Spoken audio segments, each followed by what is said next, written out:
In the far reaches of the galaxy, on the distant world of Zithoria, the air crackled with tension.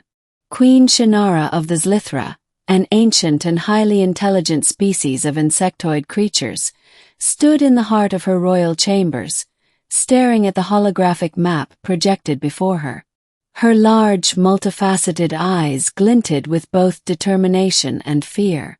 The map depicted the galaxy, marked with the locations of her people's cities, their territory, and most crucially, the location of her missing child. Her hatchling, Zakir, had been abducted during a routine exploration mission. She had sent her best warriors and trackers, but every attempt to locate the child had failed. The kidnapper was believed to be part of a rogue faction, a faction that had learned to manipulate the warp gate technology used by the Zlithra, a technology so advanced that it allowed instantaneous travel across light years of space. Zakir had been taken across the galaxy, and all efforts to retrieve her had been fruitless. But Shannara's eyes narrowed as a new idea formed in her mind. She had heard whispers of an ancient species, one that had long since faded into myth. Humans. They were said to be resourceful and bold, thriving on the chaos of their own world. If she could find one, perhaps they could aid her. Chapter 2. The Human Who Would Save a Queen. On Earth, in a small, cluttered apartment in the heart of New York City, Ethan Cole sat hunched over his computer screen. He had never been interested in anything beyond the confines of his ordinary life, but that day, something extraordinary caught his eye. An encrypted message, bearing an unknown symbol, had appeared in his inbox. The symbol resembled an ancient glyph, something he had read about in his childhood mythology books. Intrigued, Ethan decoded the message. It was a request, plea for help. The words that appeared on his screen were simple, yet urgent.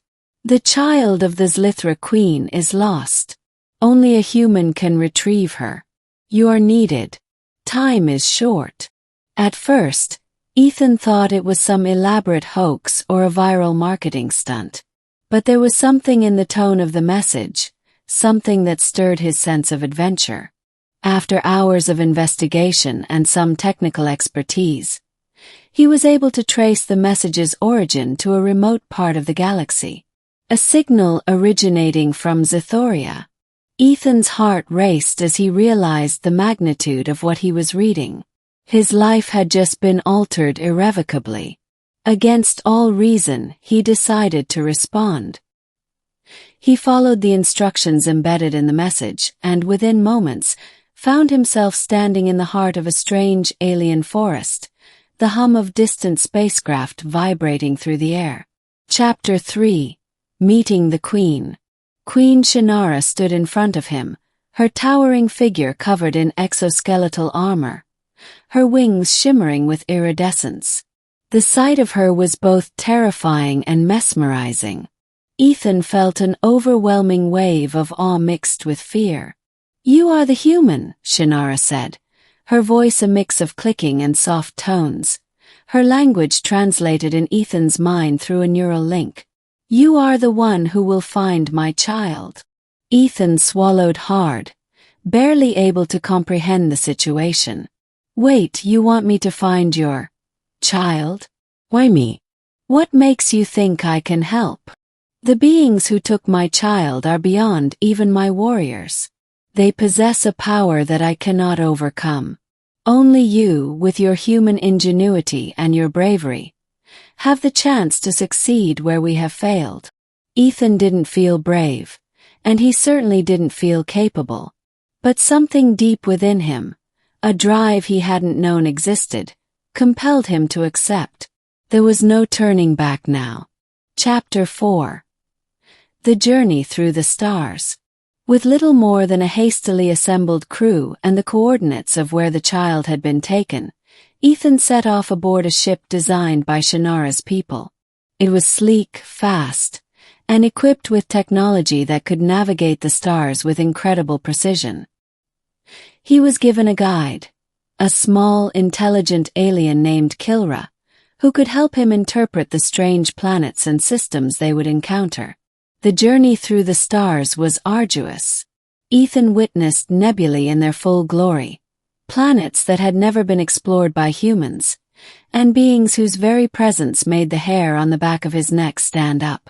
But nothing prepared him for the planet where Zokr had been taken. It was a desolate world, covered in vast deserts of black sand, its surface pocked with craters. The rogue faction that had taken the child made their base here, a fortress hidden deep within a canyon. Ethan and Kilra approached cautiously, using stealth to avoid detection. "I'll go in first," Kilra said, her small frame darting towards the canyon's edge. "I will draw attention away from you." Ethan nodded, although he wasn't entirely sure what he was doing. He had no experience in combat, no knowledge of alien warfare. But he had something far more important: determination. Chapter 5. The Confrontation. Inside the canyon, Ethan found himself standing in front of a massive structure, its walls adorned with strange symbols and jagged spires. As he made his way inside, he was immediately struck by the eerie silence. The rogue faction soldiers were everywhere, alien creatures of different shapes and sizes, all on alert. Ethan's heart pounded as he crept through the shadows, his every step calculated. In the center of the fortress, he found her, Zokr. The hatchling was held in a strange containment field, her frail body glowing faintly under the energy shields. The moment she saw him, her eyes locked onto his, filled with a mixture of confusion and trust. Ethan moved quickly, using the tech he had learned from the ship's crew to disable the containment field. The hatchling was free, but they were not alone. The rogue faction's leader, a hulking figure covered in dark armor, stepped forward. His voice was deep, menacing. "You think you can take her from me, human," he growled. "She is the key to unlocking the future of this galaxy." Without warning, the leader lunged at Ethan, but he was ready. He ducked and used the stun gun Shannara had given him, firing at the rogue leader. The blast sent the giant alien sprawling, his armor sparking with electricity. Zokr, now free, chirped in what could only be described as joy. Ethan gently scooped her up, cradling her in his arms. She was fragile but alive, and that was all that mattered.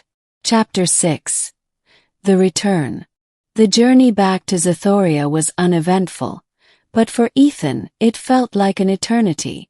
The weight of the responsibility he had carried was finally starting to sink in. He had saved the child of the Queen, but what would happen next? When they returned to Zothoria, Shannara was waiting for them. Her immense form loomed over Ethan as she extended a limb toward him. Zokr, now safe and unharmed, crawled to her, and the moment mother and child reunited, the entire chamber seemed to vibrate with emotion. "You have done it," Shannara said, her voice filled with a reverence that Ethan had never expected to hear. "You have saved my child. For that, you have my eternal thanks." Ethan stood there, unsure of how to respond. He hadn't done it for gratitude. He had done it because he had been compelled by something deep inside him. Yet the feeling of the Queen's gratitude washed over him, leaving him with a sense of accomplishment that words could not express.